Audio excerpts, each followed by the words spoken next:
Hi, everyone. Welcome to the first episode of the Terns, presented by the Summer 2026 District K interns, Olivia Gerling-Perez and Cecile Villalva Reyes. To introduce myself, I am a rising senior at the University of Houston, majoring in political science with a minor in legal studies. I aspire to go to law school to become an attorney with a focus in healthcare law. I'm an intern for District K under Mayor Pro Tem Martha Casix Tatum, and I am originally from Pearland. Hi, and I'm Cecile. I'm a rising sophomore at Georgetown University, majoring in public policy with a minor in law, justice, and society. This summer, I'm interning for the Mayor Pro Tem, Martha Casix Tatum from District K, who is also my city council representative. Now, if I can have the guests introduce themselves, please start with your name, what university you go to, what year you're in, what your major is, or what your field of interest is, and what part of Houston you're representing today. Yeah, we can start with Justice.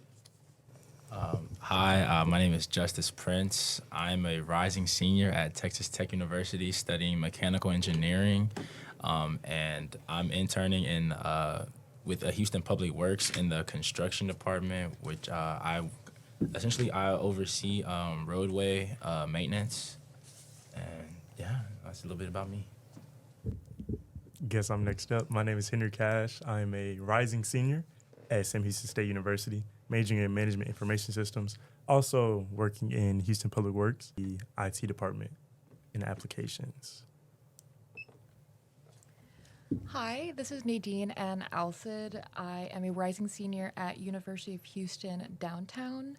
I am a management information systems major as well, and I'm also minoring in management, and I am with also the Houston Public Works under infrastructure rehabilitation. All right, I am Dennis Jackson. I'm a rising junior at Sam Houston State University. Yeah, I'm with Houston Public Works, and I'm in infrastructure rehabilitation also, and I am from Missouri City. Mm-hmm. All right, now we're going to break the ice a little bit. So what is your favorite thing to do in Houston and why? Immediately off the top is eat.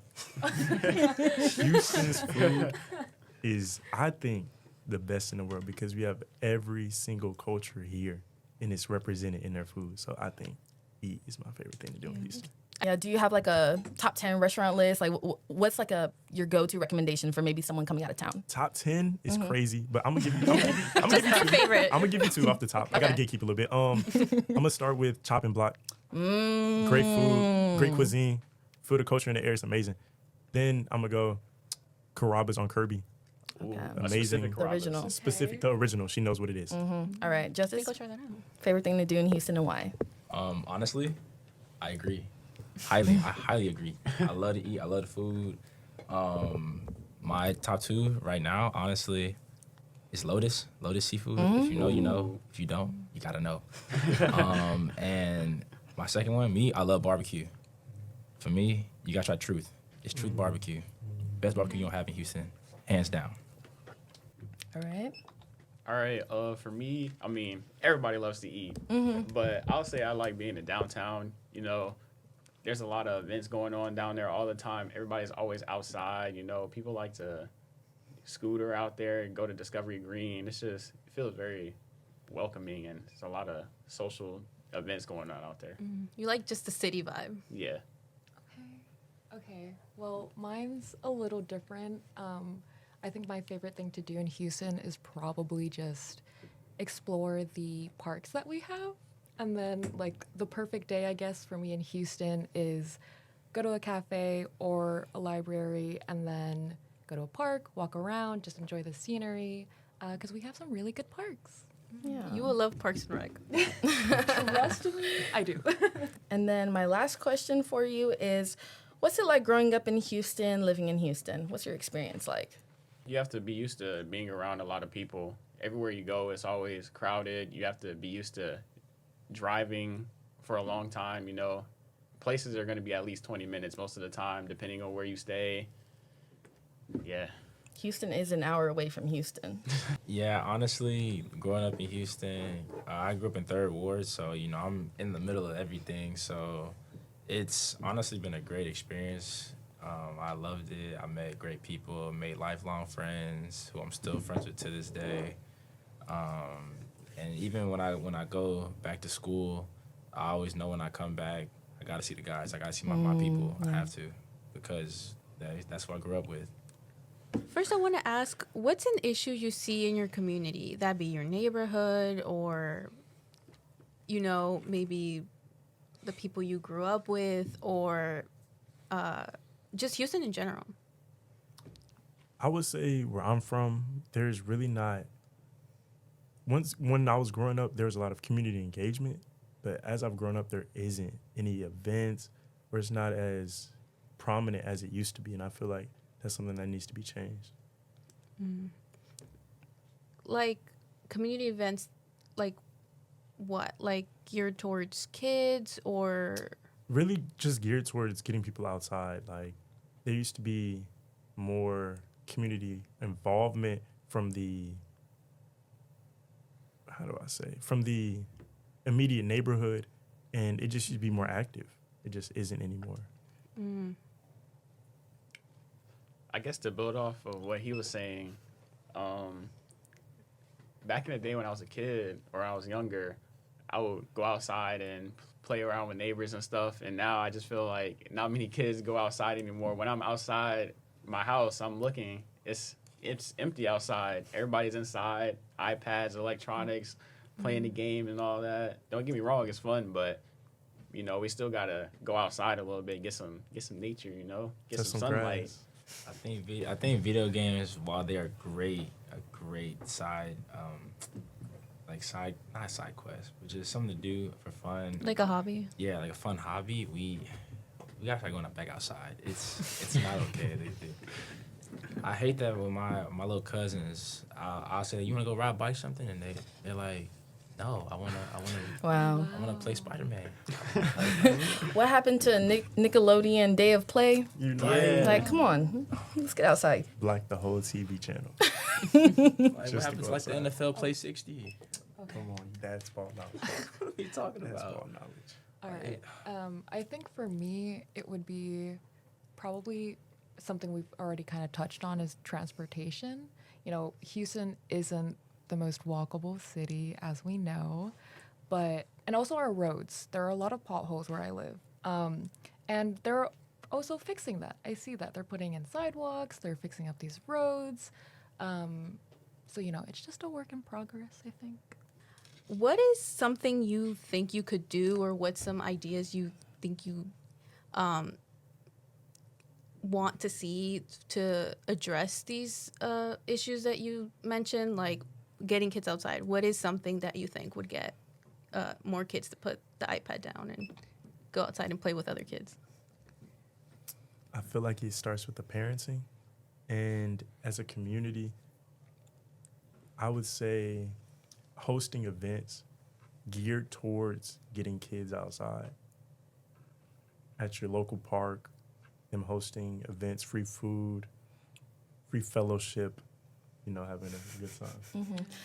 I'm not sure if you guys saw the teen takeover that happened Oh, yeah. last week, I believe, at Discovery Green.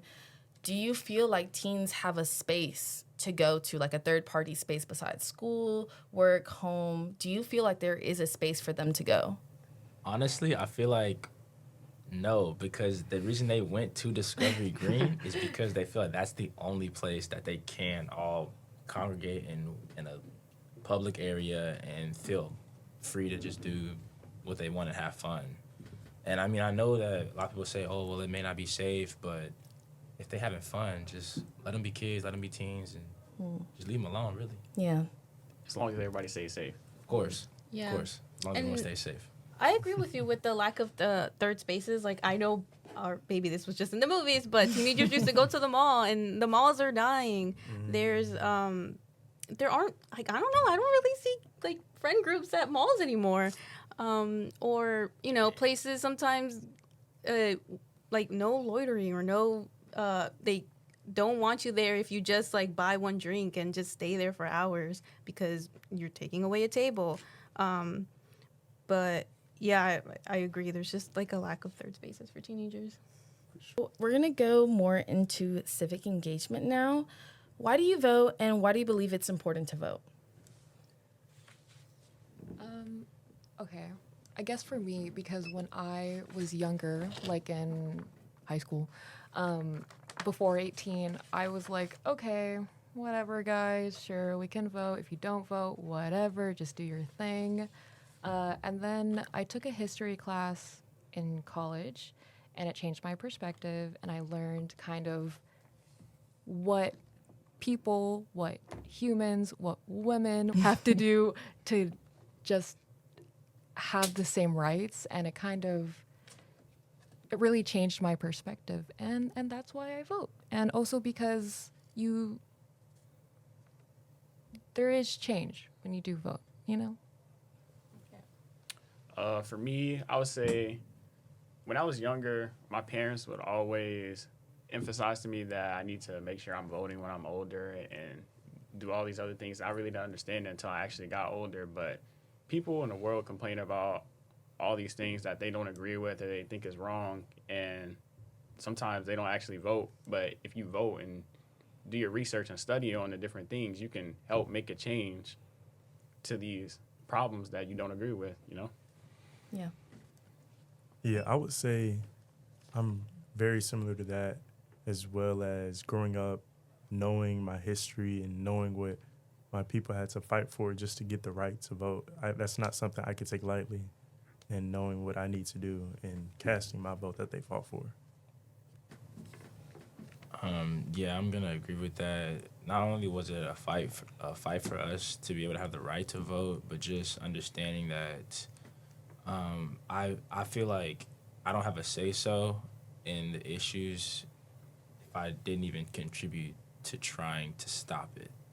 So I feel like if I tried to, I did my part and I went out and voted, I can at least say, well, hey, I did my part. I hope you can do yours. I hope you can educate yourself to, follow suit, and we can all be able to see a change rather than just talk about it.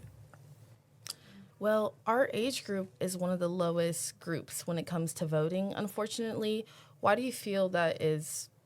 Why do you feel our people, the young adults, the Gen Zers, why are they not voting? Why are they not interested in civic engagement? I feel like it could just be a maturity thing. Some people right now may just not care. They may not understand it yet. They might not have been taught to do it. It's a lot of different things that could really go into it right now. And I feel like politics is a very taboo thing. People really don't want to touch on it. And people aren't willing to educate themselves on who to vote for, where they can go to vote, how they can get registered to vote. People are intimidated by the fact that it seems like a lot of steps, but it's really not. At what age or what life event do you think leads young people to realize hey, it's probably important for me to vote? Okay, I would say from my perspective, I think it's people have to probably experience something to give them a reason to vote. And unfortunately, it can be a positive or it can be a negative. And sometimes with that experience, you realize, wow, this impacts me more than I probably thought it really did. I do think it is a mix of kind of everything, either Black Lives Matter, like a political huge event, college, or kind of experience, something happens. At least for me, it was a college experience, Okay, so do you feel heard by your government? If a representative was in front of you, what would you tell them? What would you ask? What would you say? Do you feel like with all of the policies and the things that you're allowing into our government, do you feel like that it's positive it's a positive effect on everyone, or is it just something that will positively affect one group and then everyone else is you just got to fall in line where you can? I would say with you in the office right now, do you feel like the state of Texas is in the best place that it could be right now? Or do you feel like it still needs some improvement? And I would ask, what do you think you should change right now that can help it become the best that it can be? I think I'd want to know what they're doing more specifically, not like on a governor level, but like on a more local level representative and what they're doing for the community. Because sometimes I think it's hard to see the change and improvements and impacts that they do, whether it's social media engagement, civic engagement, or whichever.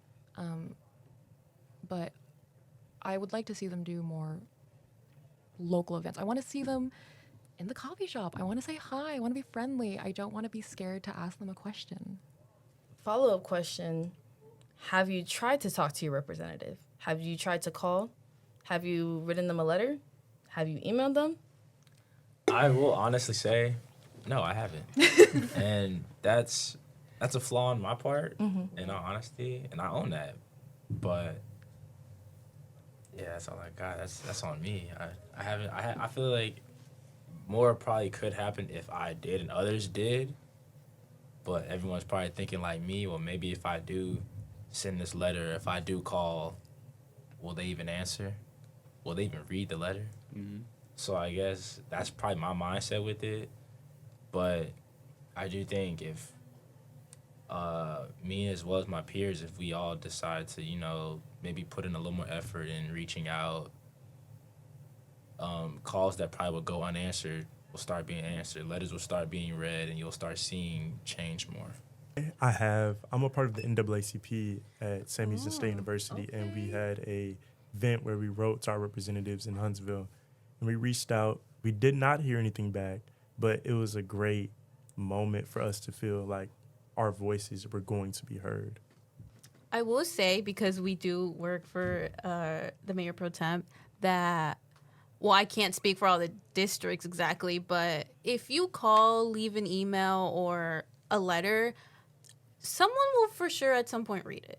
And if they don't, try another form of communication, which, or if you still feel you aren't being heard, try talking to the public hearing during the city halls on Tuesdays.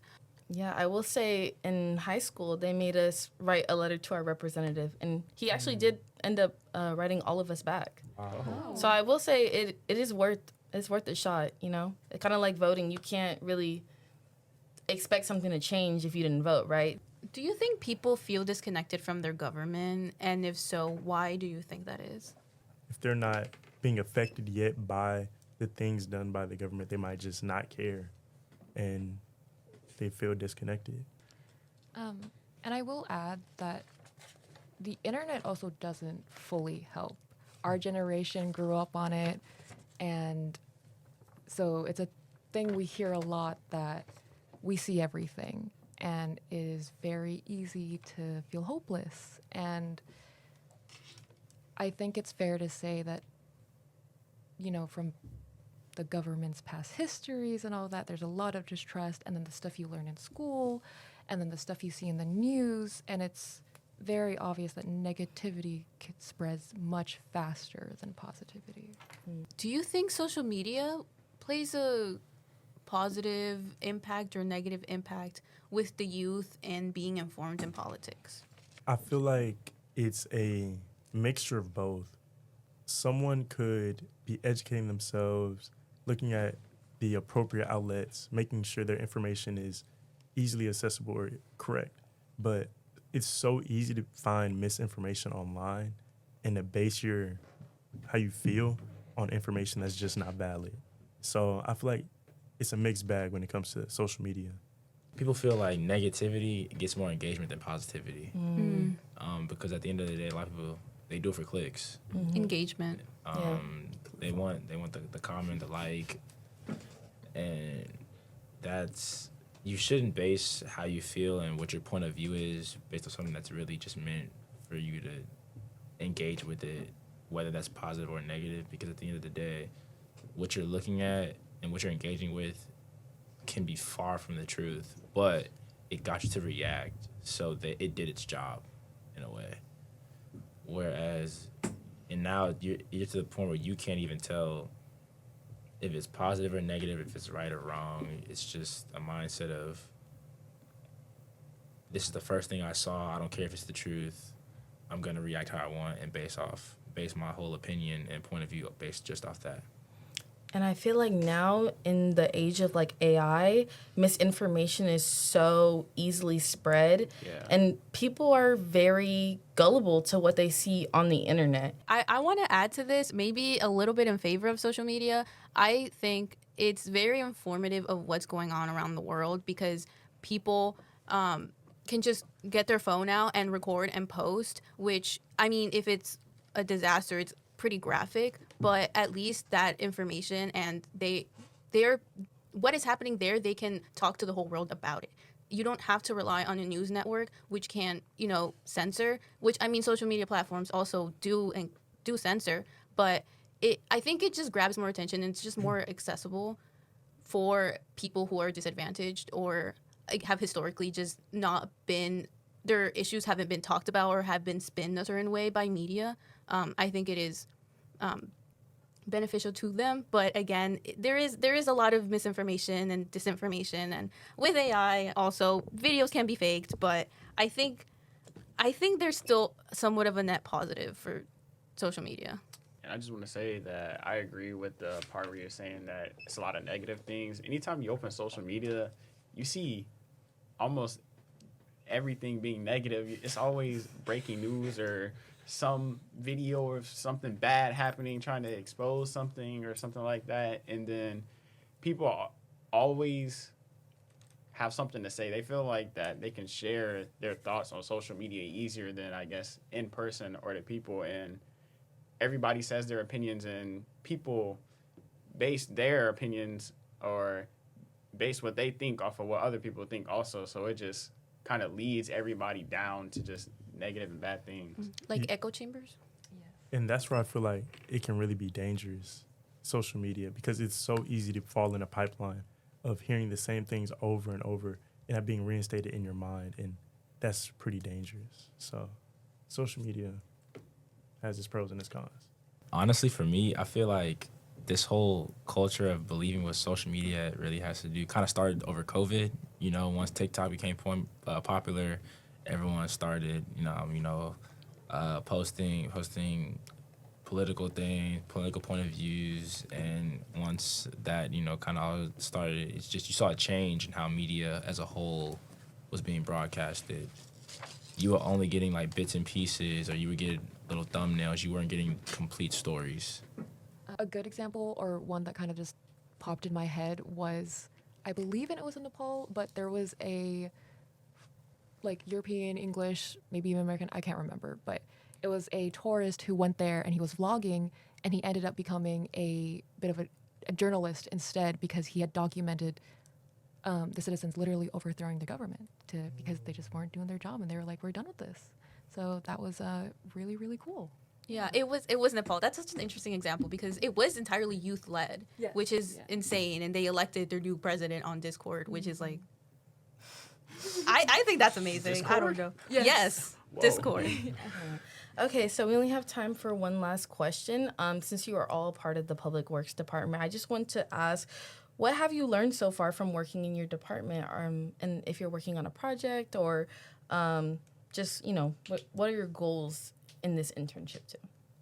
So far, from what I've learned, I mean, honestly, there's been a lot, even though it's only been like 2 weeks. But I will say, despite everything we say about, we don't see change, we don't see this, we don't see that, this internship has kind of changed my perspective again a little, because now I put a name to the face. I know these people, I see them working, and they're like, yeah, I mean, it takes some time. There's like 12 trucks just to fix one portion of a street, So my personal goal, because I am an MIS major, and because I'm working downtown and learning about everything, I'm currently and hoping to finish by the end of this internship a map application for the downtown tunnels. And a project that we're working on is the ditch rehabilitation program, which is actually really cool. And it's basically just the Houston Public Works going out and fixing ditches that beforehand it used to be that a citizen had to call 311 and be like, hey, can you come fix this? And then they come, fix it, and then done. It wasn't a yearly thing. They didn't come back every 5 years to be like, okay, let's see how your ditches are holding up. And now that's changed. So, yeah. Yay for the Houston Public Works. Yes. It's just interesting how people from all over the building can connect, and they have different professions, I guess you could say, or different focuses that they all work on. And my goal for this internship is to just learn as much as possible and just hopefully gain something that I can do for my future, you know? For me, one thing I've learned is honestly working with the construction district and seeing how road rehabilitation really works. You look at Houston roads a little bit differently. You understand the difference between asphalt and concrete. You understand how it was paved. You understand how the concrete was laid. What's truly under the surface of what you're driving on, and how it can move and react and everything like that. And what my main goal, honestly, is to grasp as much information as I can and truly get a better understanding of what it means to be an engineer working for the city, and yeah, just things like that. I would say I've learned how many different aspects of IT there is. There's multiple floors, and seeing how they work together to build up information technology for the city is very impressive, in my opinion. And one thing I'm working on right now is I'm working with solid waste management. It's a new addition that the city, Houston Public Works, got, and they're creating an application that eases the process for people that are reporting issues, how they can get it handled correctly, and making sure that it's an easier process to make sure everything is collected properly. So that's a project I've been working on. Thank you guys so much for your answers. Thank you for coming and taking time out of your busy schedules. I would like to thank the Houston Public Library for allowing us to use this room. I think this is very cool. And this is a great opportunity. If you're watching this, come book this room. You could do podcasts, music production, visual recording. You get your passport done. And also, don't forget to register to vote. Don't. Get a library card. Make it your Register. third place. Everyone's vote matters. Oh, and please tune in for episode 2 next week. Yeah. Thank you for watching The Terns.